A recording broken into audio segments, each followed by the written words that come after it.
Welcome to the 2022 Self-Care Wheel. So for those of you who don't know me, I'm Sarri Gilman. I'm a licensed marriage and family therapist, and I've been in practice for 35 years. And I'm also an author. All of my books have to do with boundaries and self-care these days. So I'm the author of Transform Your Boundaries, The Mystery of Knowing Journal, and Naming and Taming Overwhelm. I am not here to sell you anything today. I am here to celebrate with you your self-care and help you dive in and really focus on your self-care. Something has really happened to me in the process of doing the self-care wheel year after year. How many of you have,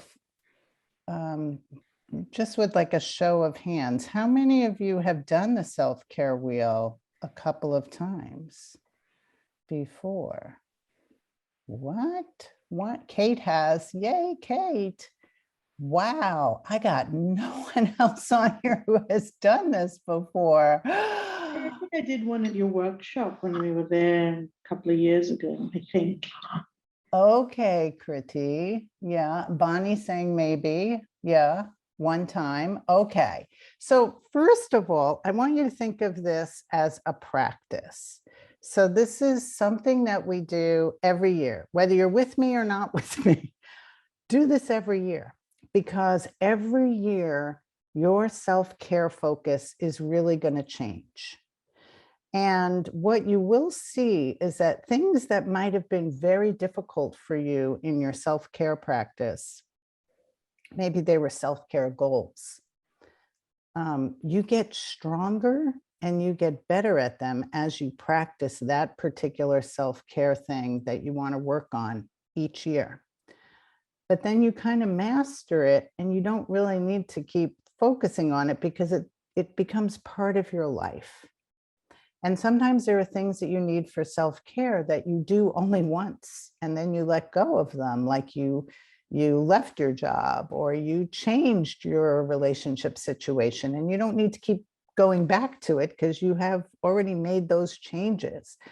For me, last year's focus, there were two things that really came up for me that I had to really drill down on. One was that I had put on quite a bit of COVID weight and I wanted to take it off. So my self-care focus, all of 2021, was really figuring out the best way for me to get healthier around my eating and stay committed to my exercise despite all the disruptions of COVID and gyms closing and all the things that were making it hard. And then, I was able to take off the COVID extra weight, and that felt really good for me, but it was a self-care need that I had. And it meant that I had to really put my time on concentrating a lot more on what I eat and how I exercise, where it used to be very automatic for me. It stopped being automatic in the pandemic. And I'm sharing this story with you because a couple of years before that, I had to focus on a recovery injury when I broke my hip. So I tell you this to say your self-care changes, your needs change. And if you don't clock in with yourself at least once a year like this in January, then you kind of miss out on when you're going to focus on you. So I'm grateful that you're joining me here in January because it's the best time to kind of reset your focus now for 2022. So the first thing that you're going to do is just draw a semicircle on a piece of paper. So, oh, what? You don't have paper and pen? Grab some. It's okay to get up and grab some paper and pen. So you're just drawing a semicircle. And I'll let people come back. Yeah, because your self-care wheel is actually a picture that you're going to make. And this is going to be, the draft that we do together is going to be your dirty draft. You're going to share some of what has come up during this. You'll unmute and share with us a little bit of what you're noticing. So you're first doing your semicircle. eventually your semicircle is going to be a whole circle, but then in your semicircle, I want you to put a V so that you have 3 sections in your semicircle. Okay.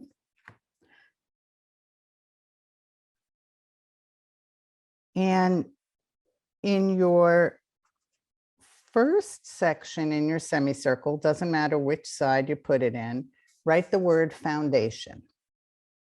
And then underneath that, write eat, sleep, exercise. So when I talked about my focus on getting some support to take some weight off and focusing on my food and my exercise, I also had some coaching support that was really helpful. That was foundation work. That was about eating and exercising. It was about really coming back to what would be healthier eating for me, and put down all the cheeseburgers and the chocolate cake, please. So that's foundation work. And sleep goes in there too. Some people have very disrupted sleep, particularly during COVID, because there's been a lot of anxiety. And people have had a lot more anxiety and a lot more depression. And so your foundation may be rocked. And so you may spend a lot of time in just your foundation work. If that's all that you get to in your self-care, is that you have finally gotten your sleep back, you're eating healthy, and you're following through on some movement that's really good for you, that may be your whole plan. That's okay. That's plenty. But you have, the reason why I call it the self-care wheel and we don't do a self-care line is because there are lots of times in your circle when you're going to have to come back to foundation work. You might be moving along and doing fine, and then a crisis happens in your family and you're grieving and you're up and you're awake and you can't get your sleep back. And then you just have to focus on catching up on your rest. So foundation is essential in everybody's self-care wheel. So that's one spot. The next spot is in your wheel, right in the middle, is if you are doing recovery or wellness of any kind. So your recovery might be you're recovering from alcohol. A lot of people were drinking a whole lot during this pandemic, right? People's alcohol intake went way up. So maybe you're recovering from drinking. Maybe you're recovering from an illness that you've had. Maybe you're recovering from COVID this week. Whatever your recovery is, and wellness can be in there. So I want you to think of that as mental and physical wellness. And for some people, that's also spiritual wellness. So you can throw that in your recovery wellness part. So it's recovery and wellness. So if you have had COVID and you had kind of long haulers, you might have had trouble with breathing for a while. You might have noticed you couldn't walk as far as you were able to walk. Right? I see Andy shaking her head. Andy, unmute yourself. You got something to say about that? Have you been through that? Oh, yes. I've now had COVID twice. And the first time I was a long hauler, I was an early adopter. I was infected on February 22nd, 2020. So they didn't even know that it was COVID because I hadn't been to China, and they were treating me for walking pneumonia and put me on these antibiotics. And it was really awful, but I was sick for at least 6 weeks. I could not walk without losing my breath. I lost my sense of smell for at least 6 months, and I had a nagging cough for about a year. And then I just got it again over the holidays. And I'm finally feeling back to myself by now. Oh, Andy, yes. I get it. Yes. So with a global pandemic, all of us are very susceptible to go through periods when we're going to have to recover from this thing, or if we're lucky, right, that you'll recover and that you'll focus on your wellness. And that can really disrupt. I mean, obviously, when we're testing positive, you're not going out, you're not going places, you're not doing your regular routine, you're feeling a little more isolated and cut off, and you can't even catch your breath fully. And so, of course, you're not able to do your morning jog if that was something that you were into. And of course, you're not going to the gym if that's where you were going, or taking your yoga class. So there's a lot of disruption going on. So I want you to understand your self-care wheel is pretty different now, because we are expecting a lot of disruption in our lives. And that means when you're doing your self-care, if you are in recovery or wellness from something, mental health, I've had, a lot more calls for therapy. A lot more people are feeling anxious and depressed.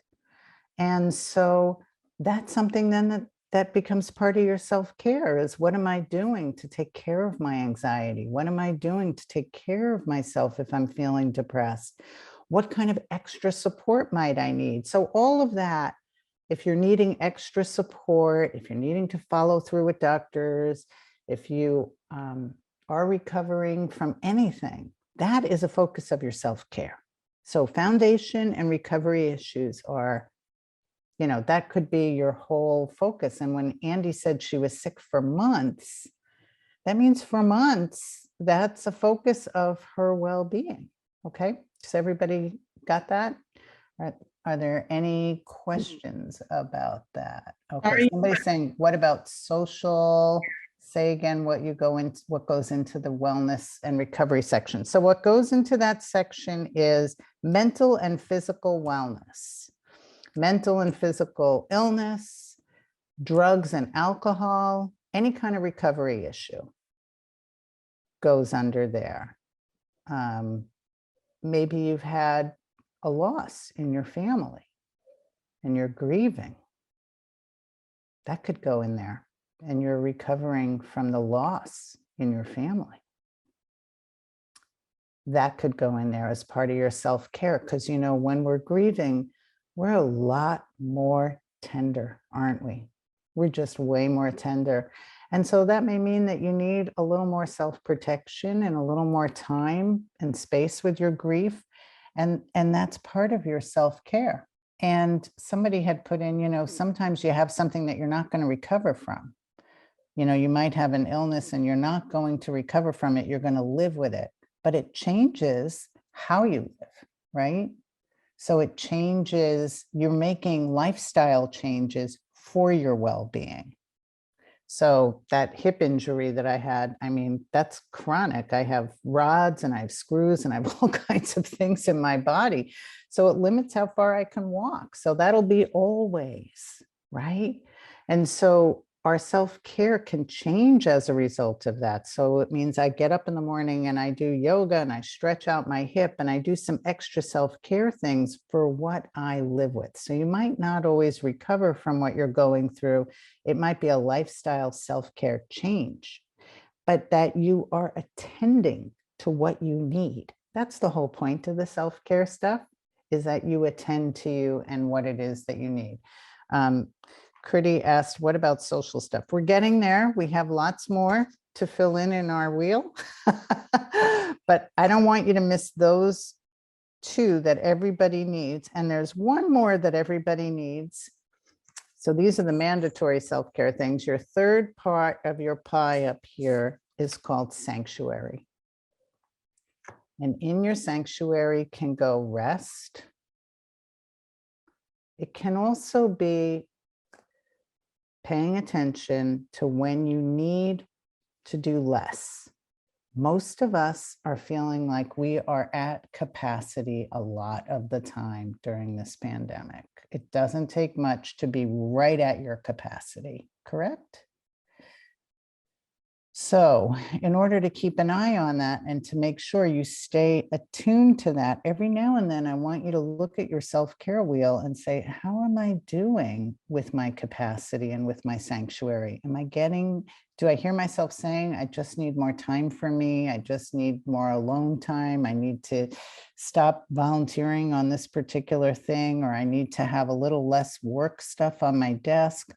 Whatever it is for your self-care, having sanctuary and rest is critical. And if you're always filled up taking care of other people, and if you're always filled up working and being busy, and managing as much as you each manage in your life, you may not be getting the sanctuary and the rest that you need.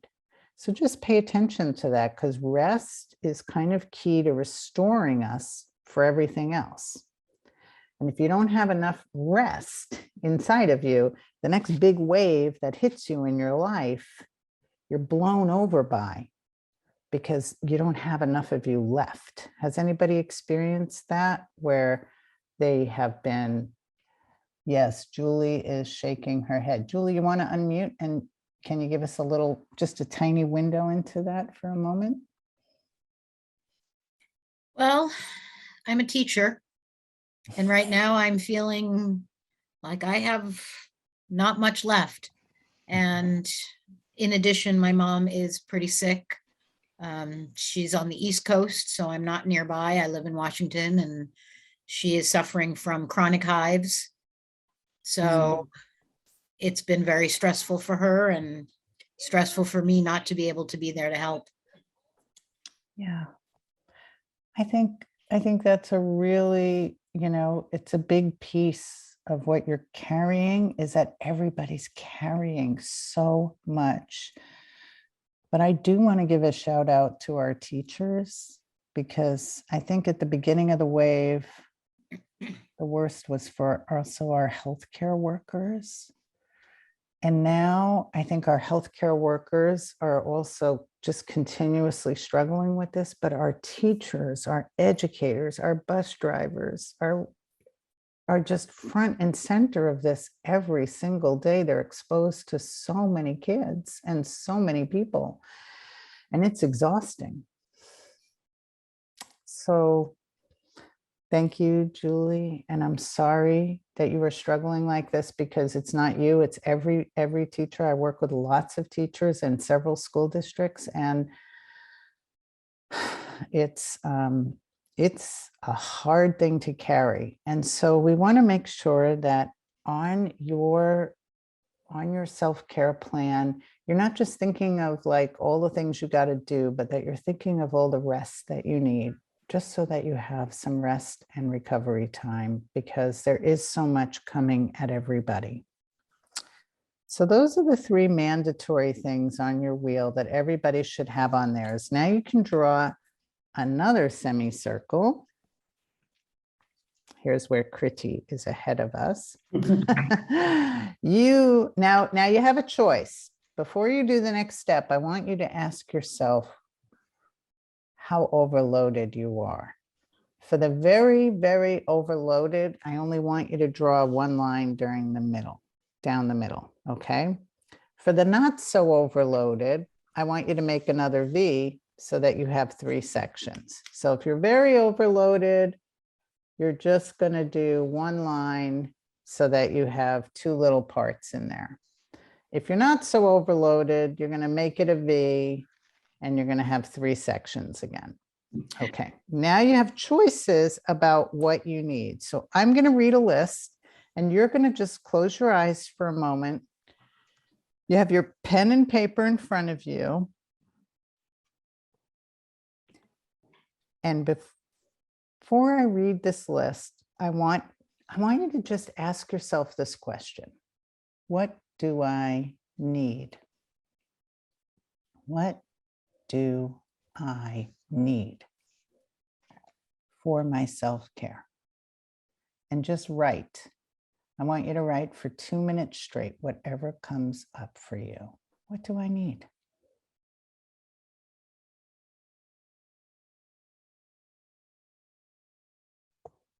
And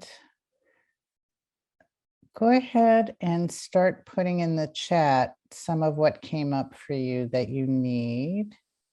And while you're doing that, I'm going to ask Kriti to join me. Hey, Kriti, unmute yourself. And hi.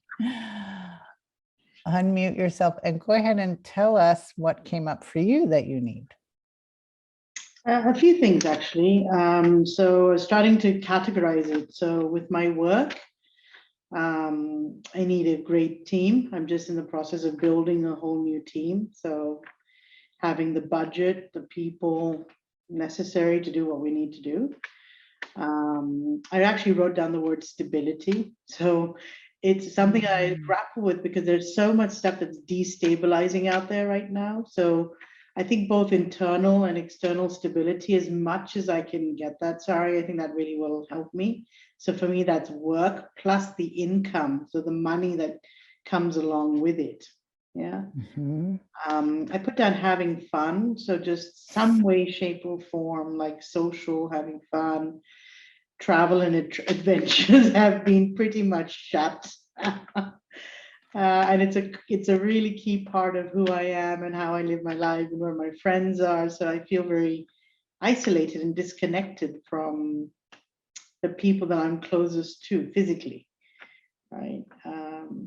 I So really appreciate you saying that, because there are a lot of things that people have counted on for their self-care that aren't accessible to them now, and that they can't really do the way that they used to. And so it's left people sort of, yeah, my not default, but my go-to thing, one of the things would be hop on a plane and get to Singapore to see family, right? Meet up with friends, and we've done a trip together.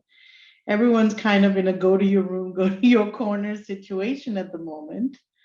right, So right. it's much harder right now, and it takes a lot more planning, a lot more intentionality, a lot more self-care in general. Yeah. Thank you for sharing that, Kriti. Yeah. I'm going to read some of what's come up in the chat. Yeah.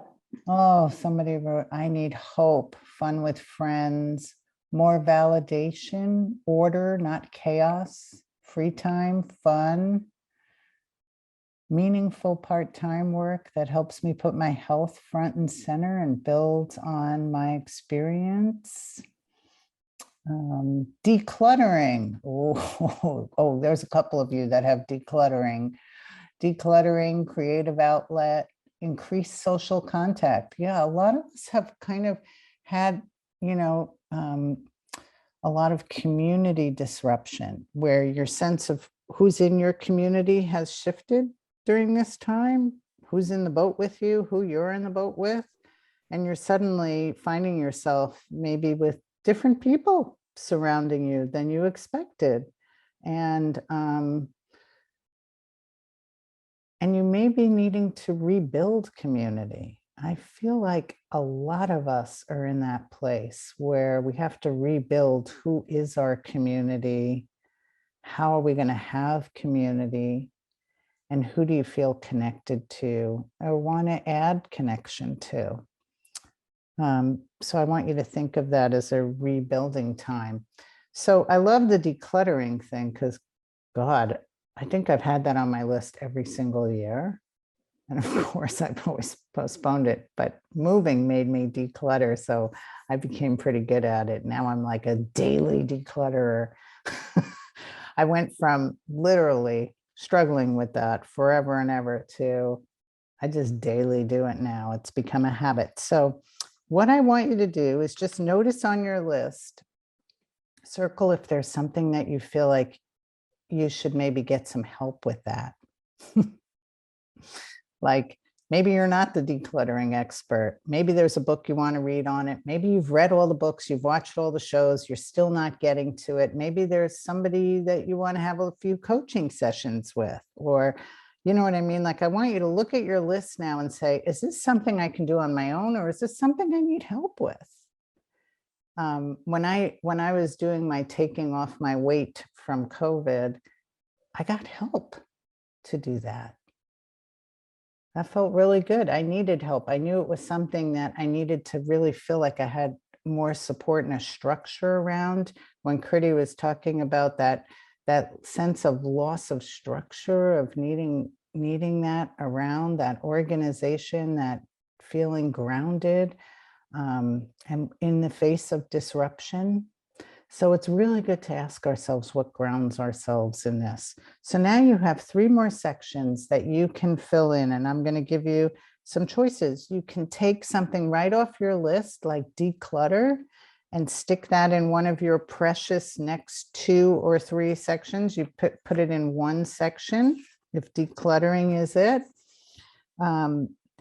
Maybe rebuilding your social connections or focusing on your social connection. Maybe that's something that you want to put in one of your sections. Having fun. I think that's a really important one. I think everybody needs to know how they have fun. Self-care is not really great if it's all about disciplined activities and it's not about the things that give you fun. One of the things I started doing at the beginning of the pandemic was taking watercolor classes online because it gave me structure. That part, Critty, where it was always at Wednesday and it was at 6:30 at night, you know, so I knew I had a little bit of structure while everything was falling apart, a little bit for me to focus in, a little place for me to have fun. There was nothing in watercolor that was overwhelming, right? It wasn't like problems that were so big or grief that was so painful. So it gave me a little bit of a sanctuary. So I want you to think about what you do for fun. And if that's something that you need a little more of in your life, make sure that shows up as one of your self-care pieces. Or if it's doing art, or if it's learning something new, or journaling or writing, or you love reading, taking long walks. So I want family time. So I want you to fill in those other 3 sections with what shows up as what you need, what's really important for you. Because like I said, every year these change. I no longer need to put down something like watercolor because that's something that I just regularly do. But you know what I'm putting back on my list this year is my guitar practice. So music is big for me. And guitar keeps sliding off the deck. And I have this goal. I have a very big goal for me one day. I want to be a busker out on the street playing music. It really is. That's my big personal goal in life, is to be a busker. So I'm putting guitar this year on my list so that I keep moving it up in priority. So you have your 3 sections, and let's hear some of what you put in. So I put in guitar and I put in crafting. And I decided to move writing to kind of work-related things and take it off my self-care wheel and just leave journaling there. So, because just writing books is actually work. It's not really self-care. Journaling for me is more of self-care. So that's what I have. I have craft, guitar, and journal as my focus. And this year I'm going to put something I call bubbles. So bubbling is where you pick one thing on your wheel that's a big priority that you haven't gotten to, that is like, it's time. It's something you really want to get to. So if I picked one thing on my wheel right now, like I said, last year it was really focus on my eating healthier and my exercising. This year it's my guitar. My guitar has really showed up as a bubbled up priority. So I put a lot of bubbles. See my bubbles on there? And so what you can do is each month look at your wheel and decide where your bubbles are. Where's your focus? And it's kind of a way to keep yourself accountable. Like all you people that put in decluttering on your self-care wheel, I want to hear how you're doing with that soon. Like if that's what you picked as like, that's my bubble, that's the thing I really got to get to. Great. Put all your emphasis on how much time are you going to put into that daily? What's going to be your support for that? How are you going to hold yourself to that and allow it to be part of your self-care? How does it care for you at the end? So you got to kind of check in on all of those areas as you do it. So as you're hearing, self-care takes a lot of time, right? This is not something that just happens. You might have some good habits, like maybe you're great at walking, maybe you're wonderful at how you prepare your food and your lunches every day, and maybe you're great at sleeping. I mean, you might have some things that you're really good at on self-care, but each year, I want you to have a goal of like, what do you need now that you need to get to? So that you are taking yourself to deeper and deeper levels of self-care. Because each thing that you start to master in your self-care helps you with the other things that you're trying to get to. All right, I would love to take any questions anybody has. So how do you differentiate between self-care and self-flagellation around, like, I really ought to declutter, clean, repair, get out of debt, work harder. And that doesn't really feel like self-care. It feels like I'm just shaming myself with last year's to-do list. So how do I strike a balance? I love that. I love that question, because that's part of what happens inside of the self-care, is that like making sure that you're not using it as kind of shaming, but that you're using it as being able to see your own progress towards your own inner needs. So if it's decluttering and you never get to it, and again, you don't get to it this year, it's obviously not as important as you might think it is, right? If getting to be a busker on the street is not that important to me, I might not get to my guitar. But if I don't, but what I'm going to do is I'm going to set myself up for success in this. That's why I say, look at the things that you need help with. So the way I'm going to set myself up for success is I'm going to say 10 minutes a night guitar, 5 nights a week. I'm going to hold myself accountable. I'm going to make a little chart, and I'm just going to say 5 nights a week, I hit the guitar for 10 minutes. If I miss it, do I feel like that's the end of the world? No. If you miss your decluttering, is it the end of the world? No. But what happens is when you start hitting your mark on maybe what you're saying is, you have to be specific. You can't do, I'm just going to declutter. I want you to put it in order and say, I'm going to declutter a bedroom. I'm going to start with a closet. I'm going to do a bathroom drawer, and I'm going to get through each drawer, and I'm going to plot it out and say that I'm going to hit it over a month. So if it doesn't get on your calendar, if this self-care stuff doesn't show up on your calendar, then it's not going to show up. You need to know, like, when are you going to declutter? How are you going to do it? Are you one of those weekend warriors where you're going to do the whole house in a weekend? Maybe.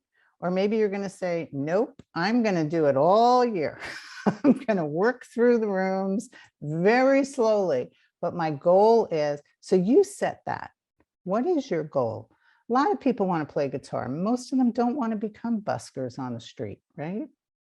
So we have different goals around this. So you look at that and say, what's my plan?